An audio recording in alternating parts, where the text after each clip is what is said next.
تسريب عقود لاعبي نادي الزمالك عرض مستمر. الأول مصطفى شلبي عقده اتسرب وراجل حالته النفسية زي الزفت، ودلوقتي ما بيلعبش ومخنوق ومتضايق. امبارح بقى تم تسريب عقد دونجا، نبيل عماد دونجا، اللي هو بقى ايه، هياخدوا لعيبة الزمالك واحد واحد كده يسربوا عقودهم ويخبطوهم في بعض عشان اللعيبة كلها تكره بعض، ويبقى كل واحد شايل من زميله، كل واحد حاسس ان زميله احسن منه، عقده اكبر. لمصلحة مين الكلام ده؟ لمصلحة تدمير نادي الزمالك.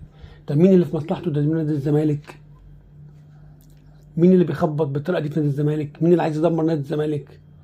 ليه التدمير وليه الكره قوي لنادي الزمالك؟ ليه كده؟